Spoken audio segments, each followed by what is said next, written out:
Hello guys, welcome back to the channel epic motor dreams. तो आज के हमारी एपिसोड में हम रिव्यू करने जा रहे हैं एडवेंचर बाइक्स। तो हमने आगे शॉर्ट्स डाला था और एक ट्रेलर भी डाला था कि हमारी चैनल पे फ्यूचर में क्या एक स्पेशल वीडियो आने वाला है।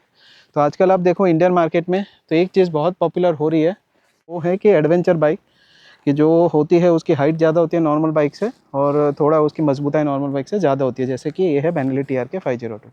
तो ये एडवेंचर बाइक क्या है, तो अब तक इंडियन मार्केट में क्या था कि जैसे नॉर्मल बाइक से ज़्यादा आती थी, जो नीचे हो जाता स्पोर्ट्स बाइक आती जैसे R15 वगैरह है, RS 200 वगैरह है, ठीक है। तो वो क्या होता था ना कि इंडियन रोड कंडीशन उतनी अच्छी है नहीं। तो जैसे कि अगर आप कार में देखो तो एक होती है कि SUV सीरीज़। तो आजकल एक मिनी SUV सीरीज़ बहुत पॉपुलर है, जैसे क्रेटा, नेक्सॉन, ये सब।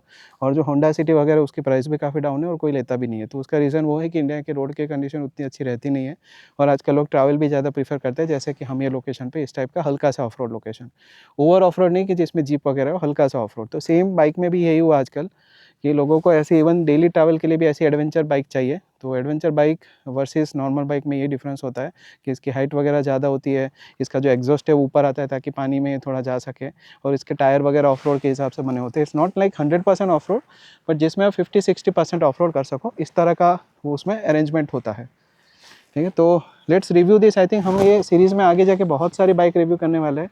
जैसे हो गई बेनेली TRK, ये हमारी, ये तो प्रीमियम, थोड़ी सी entry level premium super bike adventure bike है, सुपर एडवेंचर बाइक बोल सकते हैं इसको। तो उसके अलावा हम रिव्यू करेंगे KTM एडवेंचर X, फिर हो गया हमारी हिमालय 450 जो आजकल बहुत पॉपुलर है, फिर हिमालय इलेक्ट्रिक भी आ रही है, हिमालय 750 भी आ रही है, फिर अपाचे RTX करके एक। तो हर एक कंपनी की एक एक एडवेंचर है, ठीक है। तो हम वो सारी रिव्यू करेंगे। तो let's start with our own TRK 502 की इसके क्या क्या फीचर्स है। तो सबसे पहले हम बात करते हैं इसके इंजन की। बेनेली GT इंजन आता है इसमें, जो कि ड्यूअल एग्जॉस्ट है क्योंकि ये 2 सिलेंडर का है। 500 सीसी का इंजन है TRK 502। तो 500 सीसी की अगर आप बात करो तो इसका पावर आउटपुट जस्ट इनफ है, मतलब आप इससे रेसिंग वगैरह नहीं कर सकते, बट अगेन ये रेसिंग के लिए बनी भी नहीं है बाइक। तो आई विल नॉट से कि it's under power, many people comment कि it's under power, it's not under power, it can easily do 120-130, जो कि इंडियन हाईवे के लिए मोर देन इनफ है। तो मेरे हिसाब से तो पावर इनफ है, but you can't do again racing है। टायर की अगर मैं बात करूँ तो ये तो हमने बाहर से डलवाया था, CRT का ग्रिप एक्सेल है। अदरवाइज इसमें हाईवे टायर आता है परिली का, जो कि आप 40% ऑफ रोड और 60% आप इसमें हाईवे पे जा सकते हो, वैसे आता है। बट हमने ये ऑफ रोड टायर डाला हुआ है, देखिए बहुत ही अच्छा लुक दे रहा है। CRT का टायर है, तो ये हमने चेंज किया था। तो इट्स अप टू आपका यूजेज क्या है।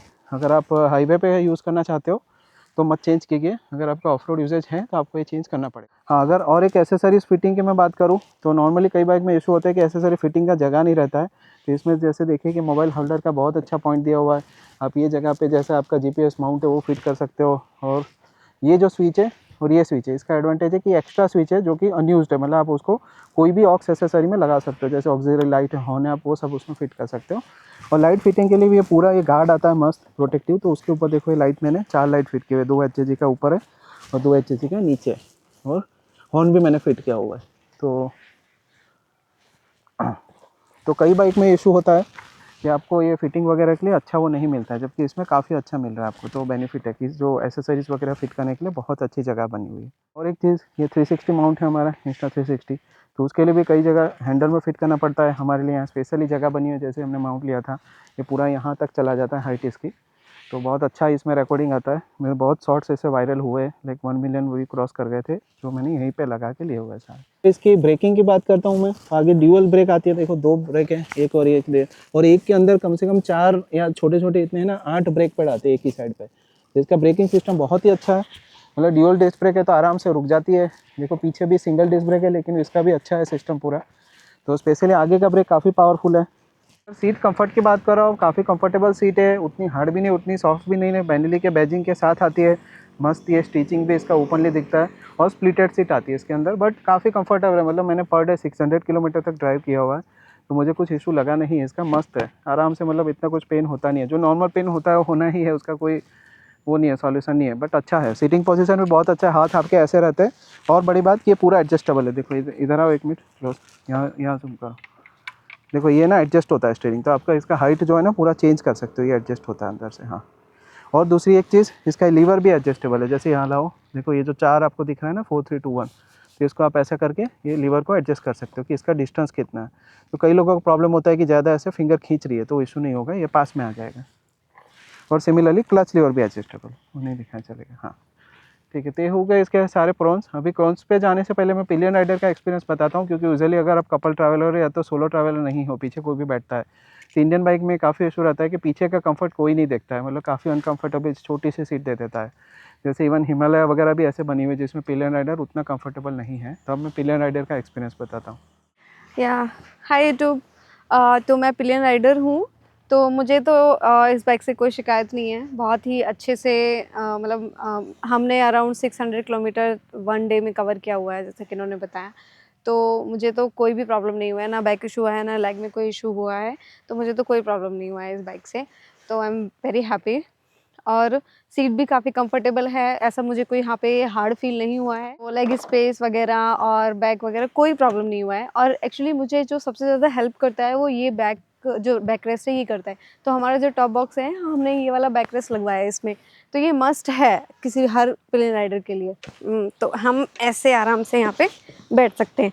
तो प्रॉपर लेग की जो पोस्चर है वो भी एकदम करेक्ट है, कोई इशू नहीं हुआ। No pain, everything all good. देखो वो लेग इसके आगे आ जाते हैं। हाँ, वो यहाँ पे आगे आ जाते हैं, तो ये तो कभी डिस्टर्ब नहीं करते। तो कभी ऐसा लगता हो कि हमें ये डिस्टर्ब करेगा प्लेन राइडर को, कभी डिस्टर्ब नहीं करते। हम ऑलवेज ऐसे बैठते हैं। और ऐसा नहीं है कि मैं इनसे पहले बैठती हूँ, ये बैठे होते हैं मैं बाद में बैठती हूँ। हो गए बाइक के प्रोस। अब इसके कॉन्स बताता हूँ मैं, जो कि आई थिंक वो भी इंपॉर्टेंट है। अगर हम पॉजिटिव बात करते हैं तो नेगेटिव भी बाइक की बतानी चाहिए। तो इसका है सबसे पहला कौन है, इसका बाइक का वेट जो आगे है काफ़ी हैवी है। और बाइक का ओवरऑल वजन है 230 या 240 kg के आसपास। तो ये नॉर्मल पर्सन के लिए हैवी हो जाती है, और इसकी हाइट भी ऑलरेडी ज़्यादा है, तो उसकी वजह से आपके पैर नहीं पहुंचे अगर, तो वेट आपको प्रॉब्लम कर सकता है। बट अगेन फ्रेंकली स्पीकिंग, अगर आप एक बार हाई स्पीड पे होते हो या तो इवन 20-30 के स्पीड पे होते हो, उसके बाद वेट कुछ मैटर नहीं करता है, वो अपने आप हैंडल कर लेती है। तो इतना बड़ा इशू है नहीं। बट आप नॉर्मल बाइक की तरह इसको नहीं ले पाओगे, जैसे स्प्लेंडर वगैरह है ना, या तो आप मान लो कि कोई और आप KTM में सोच रहे हो, तो बहुत लाइट वेट आती है वो एडवेंचर होके भी, तो वैसा आपको फील नहीं आएगा। बट वेट का एडवांटेज भी है कि बहुत चिपक के चलती है हाईवे पे, तो आपको कोई इशू नहीं आएगा उसमें। दूसरा कौन सी मैं बात करूँ तो सर्विस कॉस्ट इसकी। तो सर्विस कॉस्ट इसकी काफ़ी हाई साइड पे, तो अगेन ये थोड़ा प्रीमियम साइड है, तो इसकी वजह से हाई साइड पे बनती है सर्विस कॉस्ट। बट इसकी जैसे लेट्स से फॉर एग्जांपल मैंने क्लच प्लेट अभी चेंज की थी क्योंकि वो ख़राब हो गई थी, तो इस कॉस्टेड में 35,000। तो ये जो कॉस्ट है ऑलमोस्ट कार के क्लच प्लेट से भी ज़्यादा है, मतलब कार की भी 20-25 हज़ार तक आ जाती है। तो 35,000 मुझे ज़्यादा लगी उसमें। हाँ, और कौन सा जो इसकी पिकअप है, तो अगेन कई लोग बोलते हैं कि इसके पिकअप इतनी अच्छी नहीं है, बट मतलब मेरे लिए तो 100-120 मोर देन इनफ है। मैं इतनी ही स्पीड पे जाता हूँ। दो ये 170 तक जा सकती है, बट मैं कभी गया नहीं हूँ। आई थिंक 180 तक भी जा सकती है। मैं कभी ड्राइव किया नहीं हूँ, मेरे लिए 120-130 इनफ है। तो अगर आप रेसिंग बाइक लेना चाहते हो तो फिर ये रेसिंग साइड नहीं है। वो तो वैसे भी कौन्स तो नहीं बोल सकते, बट हाँ वो एक पॉइंट है। और एक पॉइंट में बताना रहेगा, इसका जो विंडशील्ड है ना, ये भी मोर देन इनफ है जो कंपनी से दिया हुआ है। इतना विंड ब्लास्ट आता नहीं है, क्योंकि देखो इतना ऊंचा है, तो ऑलमोस्ट चेस्ट हाइट तक आ जाता है। और उसके बाद आपको एक्सटेंड करना चाहे तो यहाँ पे लगा के इतना एक्सटेंड कर सकते हैं, इतना इसको। तो ये कुछ इशू लगा नहीं मुझे। मिरर भी बहुत अच्छा है, वो भी एक प्रोस है कि कई मिरर में विजिबिलिटी नहीं होती, इसका ऐसे लंबा सा दिया हुआ है, तो प्रॉपर्ली दिखेगा कि पीछे के लेन में कौन है। और ये एक्स्ट्रा मिरर भी है जो मैंने बाहर से लगवाए थे। था बेनेली का फुल रिव्यू, एंड मैंने इसको ऑलरेडी 16,000 किलोमीटर ड्राइव कर चुका हूँ मैं। तो इसके बाद ये मेरा एक्सपीरियंस था, काफ़ी अच्छा रहा एक्सपीरियंस। और बहुत सारे इंटरनेट पे आप देखोगे तो पुराने रिव्यूज़ आपको दिखेंगे। तो ये बाइक अब बदल चुकी है पूरी, क्योंकि BS6 है, और जबकि ओरिजिनल इंडियन मार्केट में आए हुए इसका बहुत साल हो गए। और अगर आप प्रीमियम एडवेंचर लेवल की बाइक्स देखो तो सबसे ज़्यादा सेल भी ये बाइक का है ऑलरेडी। तो अच्छा है। एंड नेक्स्ट वीडियो में हम या तो KTM रिव्यू करेंगे या तो हिमालय 450 रिव्यू करेंगे। तो do subscribe if you haven't. Thanks for watching. Keep travelling, keep enjoying life. Bye.